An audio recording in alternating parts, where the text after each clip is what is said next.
ابن عباس رضی اللہ عنہ نے بیان کیا کہ میں کئی مہاجرین کو قرآن مجید پڑھایا کرتا تھا۔ حضرت عبد الرحمن بن عوف رضی اللہ عنہ بھی ان میں سے ایک تھے۔ ابھی میں مینا میں ان کے مکان پر تھا اور وہ حضرت عمر رضی اللہ عنہ کے آخری حج میں سن 23 ہجری ان کے ساتھ تھے کہ وہ میرے پاس لوٹ کر آئے اور کہا کہ کاش تم اس شخص کو دیکھتے، آج امیر المومنین رضی اللہ عنہ کے پاس آیا تھا۔ اس نے کہا کہ اے امیر المومنین رضی اللہ عنہ، کیا آپ فلاں صاحب سے یہ پوچھ تاچھ کریں گے جو یہ کہتے ہیں کہ اگر عمر رضی اللہ عنہ کا انتقال ہو گیا تو میں فلاں صاحب طلحہ بن عبید اللہ رضی اللہ عنہ سے بیعت کروں گا، کیونکہ واللہ حضرت ابو بکر رضی اللہ عنہ کی بغیر سوچے سمجھے بیعت تو اچانک ہو گئی اور پھر وہ مکمل ہو گئی تھی۔ اس پر حضرت عمر رضی اللہ عنہ بہت غصہ ہوئے اور کہا کہ میں انشاءاللہ شام کے وقت لوگوں سے خطاب کروں گا اور انہیں ان لوگوں سے ڈراؤں گا جو زبردستی سے دخل در معقولات کرنا چاہتے ہیں۔ حضرت عبد الرحمن بن عوف رضی اللہ عنہ نے کہا کہ اس پر میں نے عرض کیا یا امیر المومنین رضی اللہ عنہ، ایسا نہ کیجیے، حج کے موسم میں کم سمجھی اور برے بھلے ہر ہی قسم کے لوگ جمع ہیں، اور جب آپ خطاب کے لیے کھڑے ہوں گے تو آپ کے قریب یہی لوگ زیادہ ہوں گے، اور مجھے ڈر ہے کہ آپ کھڑے ہو کر کوئی بات کہیں اور وہ چاروں طرف پھیل جائے، لیکن پھیلانے والے اسے صحیح طور پر یاد نہ رکھ سکیں گے اور اس کے غلط معنی پھیلانے لگیں گے۔ اس لیے مدینہ منورہ پہنچنے تک کا اور انتظار کر لیجئے، کیونکہ وہ ہجرت اور سنت کا مقام ہے۔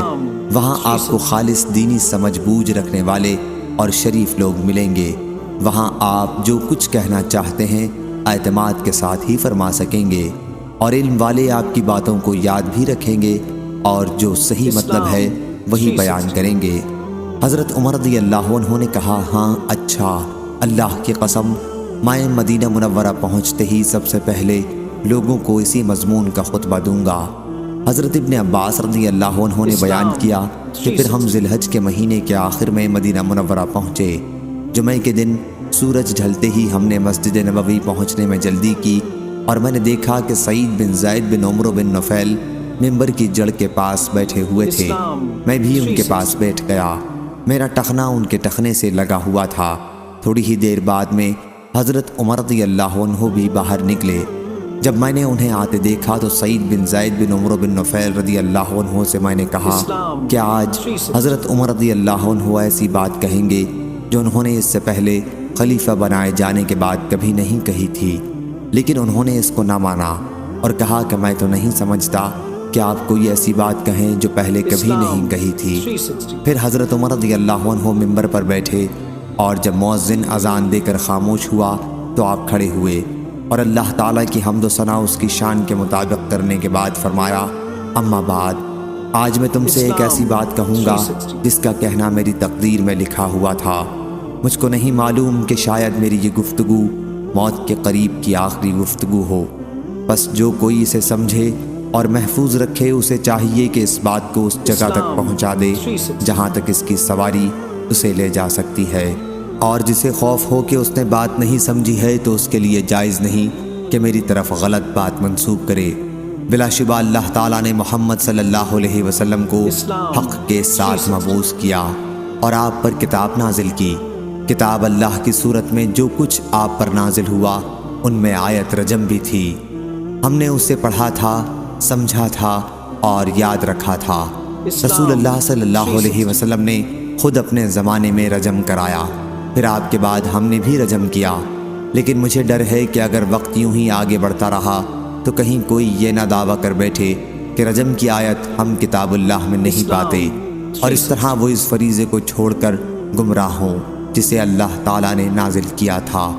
یقیناً رجم کا حکم کتاب اللہ سے اس شخص کے لیے ثابت ہے جس نے شادی ہونے کے بعد زنا کیا ہو، خواہ مرد ہوں یا عورتیں، بشرطے کہ گواہی مکمل ہو جائے یا حمل ظاہر ہو یا وہ خود اقرار کر لے۔ پھر کتاب اللہ کی آیتوں میں ہم یہ بھی پڑھتے تھے کہ اپنے حقیقی باپ دادوں کے سوا دوسروں کی طرف اپنے آپ کو منسوب نہ کرو، کیونکہ یہ تمہارا کفر اور انکار ہے کہ تم اپنے اصل باپ دادوں کے سوا دوسروں کی طرف اپنی نسبت کرو۔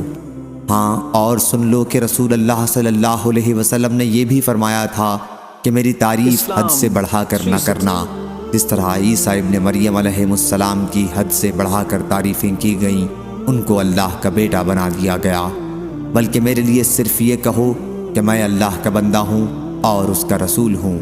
اور مجھے یہ بھی معلوم ہوا ہے کہ تم میں سے کسی نے یوں کہا ہے کہ واللہ اگر عمر رضی اللہ عنہ کا انتقال ہو گیا تو میں فلاں سے بیعت کروں گا۔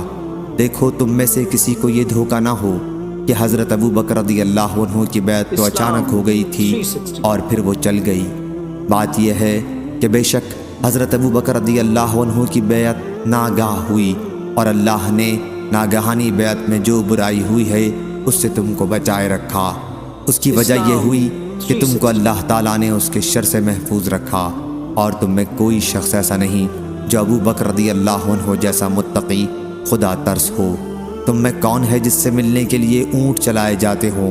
دیکھو خیال رکھو کوئی شخص کسی سے بغیر مسلمان کے صلاح مشورے اور اتفاق اور غلبہ آرا کے بغیر بیعت نہ کرے۔ جو کوئی ایسا کرے گا اس کا نتیجہ یہی ہوگا کہ بیعت کرنے والا اور بیعت لینے والا دونوں اپنی جان کما دیں گے۔ اور سن لو بلا شبہ جس وقت حضور اکرم صلی اللہ علیہ وسلم کی وفات ہوئی تو ابو بکر رضی اللہ عنہ ہم میں سے سب سے بہتر تھے، البتہ انصار نے ہماری مخالفت کی تھی اور وہ سب لوگ ثقیفہ بنی سعدہ میں جمع ہو گئے تھے۔ اسی طرح علی اور زبیر رضی اللہ عنہ اور ان کے ساتھیوں نے بھی ہماری مخالفت کی تھی، اور باقی مہاجرین ابو بکر رضی اللہ عنہ کے پاس جمع ہو گئے تھے۔ اس وقت میں نے ابو بکر رضی اللہ عنہ سے کہا، اے ابو بکر رضی اللہ عنہ، ہمیں اپنے ان انصار بھائیوں کے پاس لے چلیے۔ چنانچہ ہم ان سے ملاقات کے ارادے سے چل پڑے۔ جب ہم ان کے قریب پہنچے تو ہماری انہی میں کے دو نیک لوگوں سے ملاقات ہوئی، اور انہوں نے ہم سے بیان کیا کہ انصاری آدمیوں نے یہ بات ٹھہرائی ہے کہ سعد بن عبادہ رضی اللہ عنہ کو خلیفہ بنائیں۔ اور انہوں نے پوچھا، حضرات مہاجرین آپ لوگ کہاں جا رہے ہیں؟ ہم نے کہا کہ ہم اپنے ان انصار بھائیوں کے پاس جا رہے ہیں۔ انہوں نے کہا کہ آپ لوگ ہرگز وہاں نہ جائیں، بلکہ خود جو کرنا ہے کر ڈالو۔ لیکن میں نے کہا کہ بخدا ہم ضرور جائیں گے۔ چنانچہ ہم آگے بڑھے اور انصار کے پاس ثقیفہ بنی سعدہ میں پہنچے۔ مجلس میں ایک صاحب سردار خزرج چادر اپنے سارے جسم پر لپیٹے درمیان میں بیٹھے تھے۔ میں نے پوچھا کہ یہ کون صاحب ہیں؟ تو لوگوں نے بتایا کہ سعد بن عبادہ رضی اللہ عنہ ہیں۔ میں نے پوچھا کہ انہیں کیا ہو گیا ہے؟ لوگوں نے بتایا کہ بخار آ رہا ہے۔ پھر ہمارے تھوڑی دیر تک بیٹھنے کے بعد ان کے خطیب نے کلمہ شہادت پڑھا اور اللہ تعالیٰ کی اس کی شان کے مطابق تعریف کی۔ پھر کہا، اما بعد، ہم اللہ کے دین کے مددگار انصار اور اسلام کے لشکر ہیں، اور تم اے گروہ مہاجرین کم تعداد میں ہو۔ تمہاری یہ تھوڑی سی تعداد اپنی قوم قریش سے نکال کر ہم لوگوں میں آ رہے ہو۔ تم لوگ یہ چاہتے ہو کہ ہماری بیخکنی کرو اور ہم کو خلافت سے محروم کر کے آپ خلیفہ بن بیٹھو۔ یہ کبھی نہیں ہو سکتا۔ جب وہ خطبہ پورا کر چکے تو میں نے بولنا چاہا۔ میں نے ایک عمدہ تقریر اپنے ذہن میں ترتیب دے رکھی تھی۔ میری بڑی خواہش تھی کہ حضرت ابو بکر رضی اللہ عنہ کی بات کرنے سے پہلے ہی میں اس کو شروع کر دوں، اور انصار کی تقریر سے جو ابو بکر رضی اللہ عنہ کو غصہ پیدا ہوا ہے اس کو دور کر دوں۔ جب میں نے بات کرنی چاہی تو ابو بکر رضی اللہ عنہ نے کہا، ذرا ٹھہرو، میں نے ان کو ناراض کرنا برا جانا۔ آخر انہوں نے ہی تقریر شروع کی، اور خدا کی قسم وہ مجھ سے زیادہ عقل مند اور مجھ سے زیادہ سنجیدہ اور متین تھے۔ میں نے جو تقریر اپنے دل میں سوچ لی تھی اس میں سے انہوں نے کوئی بات نہیں چھوڑی، فی البدیہہ وہی کہی، بلکہ اس سے بھی بہتر۔ پھر وہ خاموش ہو گئے۔ ابو بکر رضی اللہ عنہ کی تقریر کا خلاصہ یہ تھا کہ انصاری بھائیو، تم نے جو اپنی فضیلت اور بزرگی بیان کی ہے وہ سب درست ہے، اور تم بے شک اس کے سزاوار ہو، مگر خلافت قریش کے سوا اور کسی خاندان والوں کے لیے نہیں ہو سکتی، کیونکہ قریش ازرو نسب اور ازرو خاندان تمام عرب کی قوموں میں بڑھ چڑھ کر ہیں۔ اب تم لوگ ایسا کرو کہ ان دو آدمیوں میں سے کسی سے بیعت کر لو۔ ابو بکر رضی اللہ عنہ نے میرا اور ابو عبیدہ بن جراح رضی اللہ عنہ کا ہاتھ تھاما۔ وہ ہمارے بیچ میں بیٹھے ہوئے تھے۔ ان کی ساری گفتگو میں صرف یہی ایک بات مجھ سے میرے سوا ہوئی، واللہ میں آگے کر دیا جاتا اور بے گناہ میری گردن مار دی جاتی تو تو یہ مجھے اس سے زیادہ پسند تھا کہ مجھے ایک ایسی قوم کا امیر بنایا جاتا جس میں ابو بکر رضی اللہ عنہ خود موجود ہوں۔ میرا اب تک یہی خیال ہے۔ یہ اور بات ہے کہ وقت پر نفس مجھ کو بہکا دے اور میں کوئی دوسرا خیال کروں جو اب نہیں کرنا۔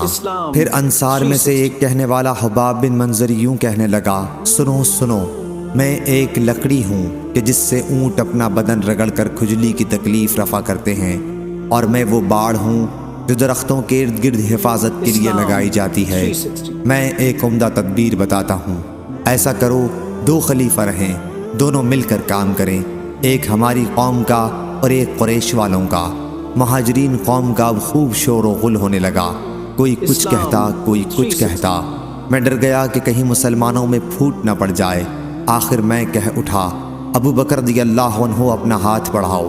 انہوں نے ہاتھ بڑھایا، میں نے ان سے بیعت کی، اور مہاجرین جتنے وہاں موجود تھے انہوں نے بھی بیعت کر لی۔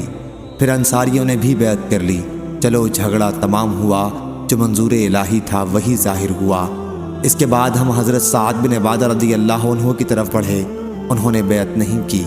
ایک شخص انصار میں سے کہنے لگا، بھائیو، بیچارے سعد بن عبادہ رضی اللہ عنہ کا تم نے خون کر ڈالا۔ میں نے کہا، اللہ اس کا خون کرے گا۔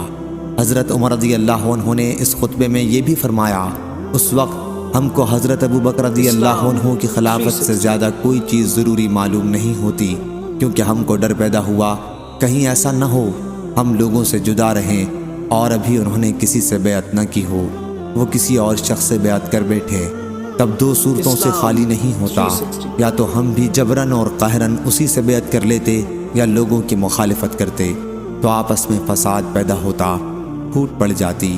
دیکھو پھر یہی کہتا ہوں، جو شخص کسی شخص سے بن سوچے سمجھے، بن صلاح مشورہ بیعت کر لے، تو دوسرے لوگ بیعت کرنے والے کی پیروی نہ کریں، نہ اس کی جس سے بیعت کی گئی ہے، کیونکہ وہ دونوں اپنی جان گنوائیں گے۔ صحیح بخاری حدیث نمبر 6830۔